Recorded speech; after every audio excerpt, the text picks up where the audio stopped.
સોમનાથ કિચનમાં આપ સૌનું હાર્દિક સ્વાગત છે। તો આજે આપણો વિડીયો મુઠિયા ઢોકળા બનાવવા માટે છે। તો આજે આપણે મુઠિયા બનાવશું। તો એમાં આપણે લીધો છે આ એક વાટકો ચોખાનો એક વાટકો ઘઉંનો લોટ લીધો છે અને 2 વાટકા સામે ચણાનો લોટ લીધો છે અને આજે બપોરના ભાત વધેલા છે તો એ આપણે એમાં એડ કરી દઈશું। તો ચાલો તેમાં થોડુંક મોણ નાખી દઈશું અને 1 ચમચી મીઠું નાખી દઈશું, 1 ચમચી જેટલી હિંગ નાખી દઈશું, 1 ચમચી હળદર નાખીશું,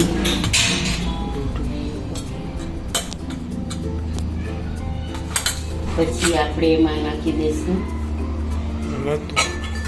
આટલા સાજીના ફૂલ નાખવાના છે, નાની ચમચી સાજીના ફૂલ, અને પછી એમાં આપણે આદુ મરચાંની પેસ્ટ વાળું પાણી ઉમેરી દઈશું અને ખૂબ સારા ધનિયા ભાજી ધાણા ભાજી ઉમેરી દઈશું, ધાણા ભાજી। પછી આપણે એને મિક્સ કરી અને લોટ બાંધી લઈશું। તો લોટ બાંધાઈ જાય પછી આપણે મુઠિયા વાળશું। તો જો આપણે આ લોટ બાંધી લીધો છે, બહુ કઠણ નહીં બાંધવાનો, આપણે જેવો રોટલીનો બાંધીને એવો બાંધવાનો છે અને ગેસ ચાલુ કરીને આપણે આ સ્ટીમ ઢોકળાનું ચાલુ કરી દીધું છે કુકર માટે। તો કુકર રાખી દીધું છે, પાણી નાખી દીધું છે, નીચે જોઈ શકો છો, અને આપણે જારી મૂકી દીધી છે અને જારીમાં તેલ લગાવી દીધું છે। હવે આપણે એના મુઠિયા વાળી અને ગોઠવી દઈશું।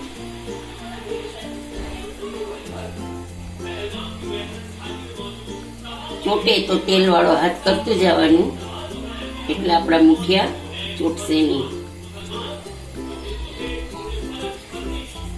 જોઈ શકો છો આપણા મુઠિયા એકદમ પોચા થશે। આવો લોટ રાખવાનો, બહુ કઠણ રાખશું તો મુઠિયા આપણા કઠણ થશે એકદમ, અને એકદમ પોચા સરસ થશે।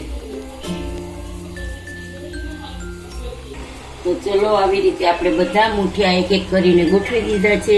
તો હવે સ્ટીમર બંધ ઢાંકી દઈશું આપણે। તો ચાલો આપણે જોઈ લઈએ કે આપણા મુઠિયા તૈયાર છે। વચ્ચે એકાદ વાર જોઈ લેવાનું, 15 મિનિટ થઈ ગઈ છે તો આપણા ચપ્પુ જો એવું ને એવું નીકળે છે તો આપણા મુઠિયા તૈયાર છે। તો હવે આપણે એને ગેસ બંધ કરી દઈશું અને થોડાક ઠંડા થાય એટલે એને વઘારી નાખશું। બરાબર છે, તો આપણો ગેસ બંધ કરી દઈશું। ચાલો આપણે જોઈ લઈએ, આપણા મુઠિયા બફાઈ ગયા હતા અને થોડીક વાર એને ઠરવા દીધા છે। પછી નાના નાના આવા પીસ કરી લીધા છે અને આપણે તેલ વઘારવા માટે તેલ મૂકી દીધું છે કડાઈમાં। તો ઓલમોસ્ટ આપણું તેલ આવી ગયું છે, તો આપણે એમાં રાઈ નાખી દઈશું, રાઈ જીરું,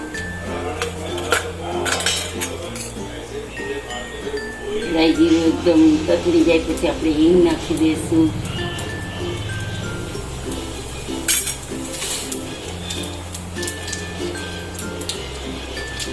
પછી એમાં મીઠો નાખી દઈશું અને તલ નાખી દીધા છે।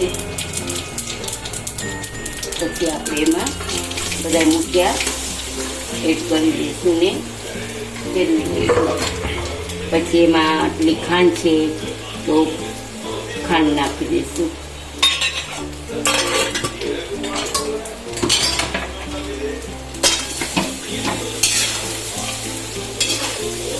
તો જોઈ શકો છો ગાઈસ કે આપણા મુઠિયા એકદમ સોફ્ટ થયા છે અને કલરમાં પણ સરસ થયા છે। તો આદુ મરચાં નાખ્યા છે એટલે તીખાશ તો હશે, પણ આમાં લાલ મરચું નથી નાખતા આપણે। તો આપણા મુઠિયા રેડી છે। 2 મિનિટ માટે આમ બરાડે આપણે ઢાંકી દઈશું। ગાઈસ, આપણા મુઠિયા તૈયાર છે સર્વ કરવા માટે, ડીશ માટે સર્વ કરી દીધા છે. તો ટમેટો કેચઅપ છે અને વઘારેલા મુઠિયા છે. તો ચા સાથે ખાવાના હોય, જેને જેની સાથે ભાવે એ સાથે ખાય. લસણની ચટણી સાથે ખાઈ શકો છો. અને જોઈ શકો છો કે આપણા મુઠિયા એકદમ પોચા છે, જુઓ સોફ્ટ છે એકદમ. તો મારી રેસીપી કેવી લાગી તમે મને કમેન્ટમાં જણાવજો અને સબસ્ક્રાઈબ કરજો, લાઈક કરજો ને વિડીયો પસંદ આવ્યો હોય તો મને તમે કમેન્ટમાં જણાવજો. જય શ્રી